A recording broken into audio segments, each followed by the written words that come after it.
Hi, it's Mark Mahaffey again. Hey, you know what? Spring is full speed ahead already. And that means a couple of things. One is we've got a lot more buyers. Number two, maybe it makes sense. We've got a lot more sellers as well. But we've also got both sides of the equation asking the question, what upgrades are actually worth it when it comes time to buying or selling a home? So let's talk about it. Hey, listen, before you grab a paintbrush, or even worse still, before you start using that sledgehammer in the bathroom or tearing up your kitchen, the right upgrades, they can certainly help your home sell faster, maybe for more money. But the wrong upgrades, oh boy, that's going to have the buyer spinning right around in the foyer and heading right back out the door. So here's how to tell the difference. Key point number one, skip the expensive mistakes. Let's start with what not to do. All right, if you're thinking about going all in, maybe those projects you've seen on television, maybe we need to rethink that. Because listen, if you're going to live in the home for decades to come,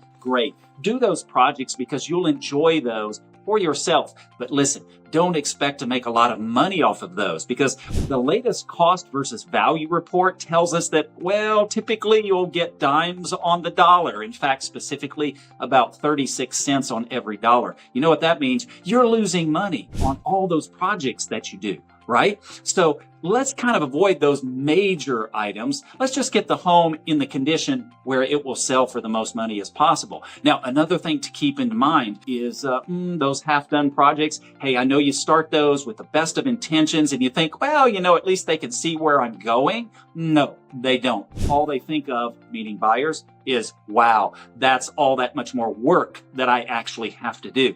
So yeah, we probably want to avoid that as well. Now, what's the biggest piece of advice we can do or take is clean. Oh my goodness, let's get that house smelling fresh, looking good, nice and clean. That's going to give us a good start. Key point number two, focus on the first impressions. This is where your money is going to have the biggest impact. In fact, I've got some statistics right here that I would like to share with you. So it turns out the boring things often make the biggest difference. In fact, a garage door, 268% return. And if you think about it, it takes up, in many cases, such a big piece of, if you'll forgive the pun, real estate on the front of your house that when people drive up, a nice, fresh new door is awesome to them. It makes a big impression, right? As opposed to the one that won't open, won't close, it's half off the tracks or needs a bunch of paint. So that's a big return on your money right there. Also, it looks like, a new steel door,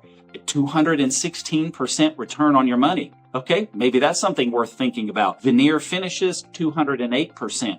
Now, focus on kind of those mid-range upgrades or renovations, or some people just call it refresh of the home, as opposed to those great big renovations that we talked about earlier. The ones that only give you about 36 cents on the dollar. So as an example here, new countertops and fixtures, but mid-grade, right? Okay, those are returning 113%, roughly. Okay, so in other words, you're getting a little bit more than the dollar you spent, and here's what is really important about that. It actually helps the home sell as opposed to having someone come in and say, this place is run down and out the door they go. Okay. So you know what else I wanted to share with you? You can also kind of tidy up the yard, replace some worn carpet. That's kind of a given, right? Because people walk in, they got that smelly, dirty carpet. Hey, not to be gross, but you know how it is. You've been living there a while. Maybe we need to get rid of that. Okay. Also, by the way, stick to that light kind of neutral colored paint. That's going to help you out. Key point number three, don't cut corners on the contractor. Reach out to your friends, your family members, co-workers,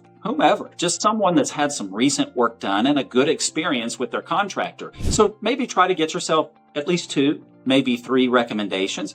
Meet with those people. Get their quotes. And then when you feel comfortable, let's get something in writing. Let's make sure that everything is clear exactly what they're going to do so that there's no surprises down the road. Cutting corners might seem like a way to add to your bottom line once you sell the home, but you know what? That's the key phrase, once you actually sell the home. What I've found in my experience is that when we've cut corners all the way along the way, it simply delays the sale of the home because then we've got to go back and make corrections for things that weren't quite done done right, because you know what? The buyer's inspector, they're going to catch it. So let's go ahead and find those contractors, do some interviews, get somebody under contract, make sure that they are clear on what they're going to be doing, and it's going to pay big dividends when you actually sell the home. If you're hoping to sell this spring or maybe beyond into the summer or the fall, I'd love to help you out with that process and help you really understand what improvements make the most sense in our area, because you know what? They differ from area to area. So reach out to me when you get an opportunity.